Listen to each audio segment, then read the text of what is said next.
But let's go across now to the Finance Minister of Jammu and Kashmir, Haseeb Drabu, for a heads up on what the next 2 days could mean as far as the GST negotiations are concerned. Mr. Drabu, many thanks for joining us. How confident do you feel that we could get enormous amount of the work done over the next 2 days in order for us to be able to clear the legislative process in this Parliament session itself?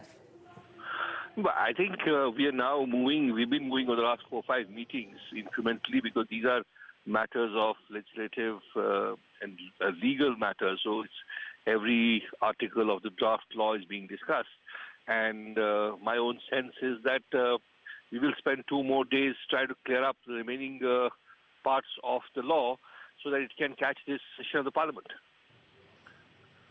Okay, Mr. Drabu, I just want to get in your comments on this ceiling rate, because we understand now that the ceiling rate as part of the model law, an enabling provision to make that or cap that at 40% is what we should expect, and that is a demand that's coming from some state governments. Can you confirm that to us? Well, there has been a lot of debate on it. I mean, see, the point is that we are looking at 28 and then doing additional cesses on it of 12% to make it 40.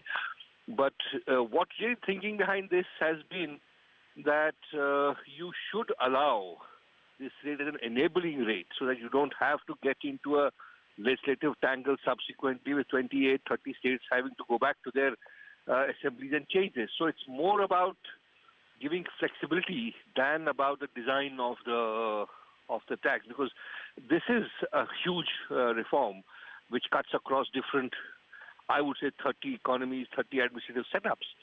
So to allow for that kind of flexibility, I think is a wise move. Though it actually, in terms of the design of the GST, you would start getting into complications that you can't have such rates. It violates the whole, so to say, the essence of that is the concern. GST. That is the concern, Mr. Drabu. While it may be an enabling provision, but the fact of the matter is 28 is very different from 40. And that's what seems to now be concerning the market. I mean, I think that's a legitimate concern. I think that is a very legitimate concern. As I said, from a pure GST design perspective, it's not a very healthy thing. But if you look at it in terms of an enabling thing, because we are getting into some waters are really uncharted waters, so you may want to ignore it, but I would very much doubt if eventually it will settle at that rate that you would be using that rate. So this is, as I said, purely currently being seen as it. I have my own views. I don't think it's a desirable thing to get into that, because it impairs the entire essence of VAT. Yeah. So we will have some debates on that as well. I think we have worked so far only on consensus and trying to see, because we come from very different perspectives, different, as I said. And eventually we have tried to find a golden mean. We are still struggling with this whole thing of cut-off levels of 1.5 crores or not. There will be some debate on that. I'm sure will happen again. But I'm pretty sure that we should be able to catch this Parliament. Okay. We've also got Mr. Himanta Biswa Sarma, the Finance Minister of Assam, joining us. Sir, thanks very much for joining us. I was just speaking with Mr. Haseeb Drabu, the Finance Minister of J&K. What do you hope to achieve in the GST Council meeting tomorrow? And is there finality now on whether the ceiling rate will be 40%, or is that still up for discussion and negotiation? I think tomorrow the idea will be to get approval, the legally vetted draft for the state GST and the central GST Act. Because in the last meeting, we have cleaned the draft compensation bill legally vetted. So that is now ready for moving into the Parliament. We'd like to have the state GST bill ready so that we can move in our assembly, because all the assembly is on in the month of March. So that will be our priority for tomorrow. Okay, so you're hoping to actually move the state bills in the month of March itself, Mr. Sarma? Yes. So far as our assembly is on, our session will be till 10th, and we are ready to extend it by another 4 or 5 days if the state GST law is basically get ready. So I'll be pushing for clearing the state GST law in the tomorrow meeting, in the meeting which will be held tomorrow. You didn't comment on the ceiling rates. Mr. Drabu was saying that in his assessment, it would be an impairment of the GST design. Is 40% now a done deal, or can we see some change even to that proposal? No, I think all these issues we have discussed and we have come into consensus. So reopening of the issue will only delay the implementation of the GST. So according to me, whether it comes to seeding and all other small issues or whatever the issues, we had threadbare discussion, we had meeting for 8 or 9 times. So I think reopening of the issues every time will only affect the both implementation of the GST. So in any way, even after implementing the GST, there will be many things which will come. We have to sit down again and we have to amend those laws during the process of implementation. But now the most important thing is that we should take the July 1, July 1st as a cutoff, and we should go ahead with the implementation of the GST. And then we can see during the course of implementation that what has done, what is good, what is bad, and we can then again come to the council and get those things amended. Mr. Drabu, is there, in any way, any possibility of the rate structure seeing any kind of change, or does the rate structure remain even with this enabling provision of 40% going through? No, rate structure will not change now. What will happen now, not in this meeting, but the next one, is the fitment of rates across commodities.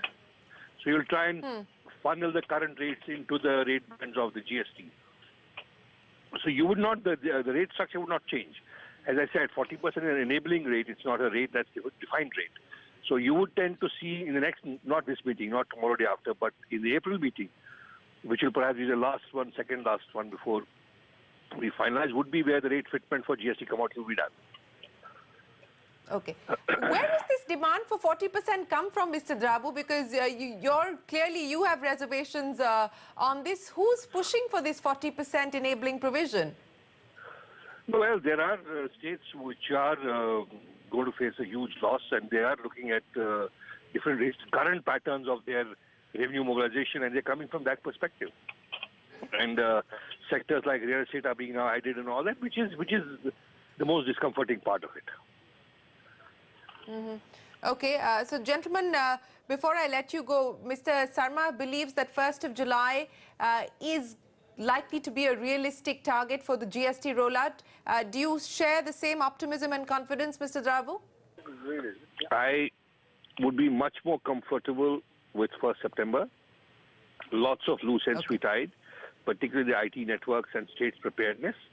And it's a major reform, so another 2 months is not going to kill us. We have time in September, we should utilize it. Okay. Is this going to be something that will be taken up tomorrow, the discussion as far as the rollout itself is concerned? I wouldn't think so. I think that's still, once we get it passed, let's cross the thing. Right now, we are taking it to the, trying to take it to the parliament in the session. Post that, the date for rollout will be decided. Mr. Sarma, you just heard Mr. Drabu there, and we've heard this from several other state finance ministers as well, that there are a lot of loose ends that remain. And in order for us to be able to move effectively to the GST regime, it might be best to look at a 1st September rollout. Is that a consideration at all that you would push for? No, I think you see that the issue is that anyway we have to complete the process by September 1, because after that, state will have no power to levy taxes on goods and services, of course. So it is important that we implement it by, anyway we have to implement it by 1st September. So 1st July can be a reasonable target, and if some loose end can be tightened, then it can go up to 1st September, but nothing beyond that.